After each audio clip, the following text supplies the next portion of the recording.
अस्सलातु वस्सलामु अलैका या रसूल अल्लाह। अस्सलातु वस्सलामु अलैका या नबी अल्लाह। अस्सलातु वस्सलामु अलैका या हबीब अल्लाह। औज़ु बिल्लाहि मिनश शैतानिर रजीम। बिस्मिल्लाहिर रहमानिर रहीम। अस्सलामु अलैकुम। अल्हम्दुलिल्लाह एक और नई वीडियो के साथ हाजिर हूँ। कैसे हैं आप सब? मेरी दुआ है कि अल्लाह ताला आप सबको हमेशा यूं ही खुशो खुरम रखे, आमीन।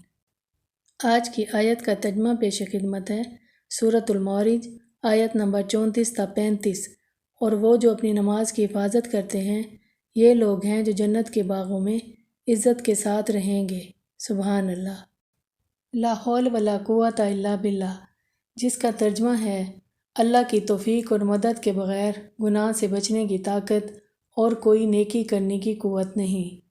ला हौल वला कुव्वता इल्ला बिल्लाह, इसका वजीफ़ा शुरू करें, अल्लाह ताला से मदद लें।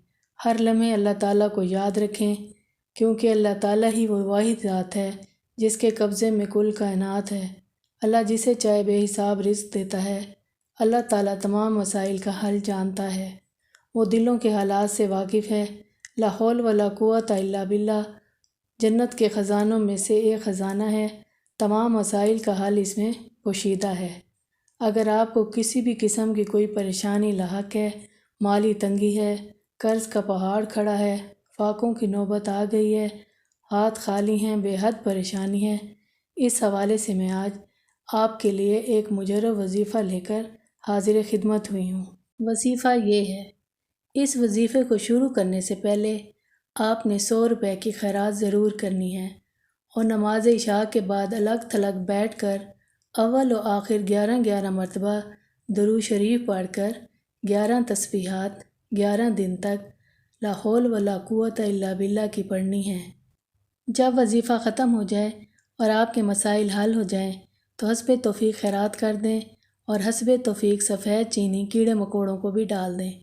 ये एक मुजर्रब अमल है, पूरे खलूस दिल और यकीन कामिल के साथ करें।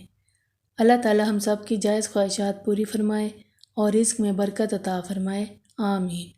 आज के लिए इतना ही। इंशाअल्लाह ताला एक और नई वीडियो के साथ दोबारा हाजिर खिदमत होंगी। अब इजाज़त चाहूँगी। अल्लाह ताला हम सब का हामी और नासिर हो। अल्लाह हाफिज़।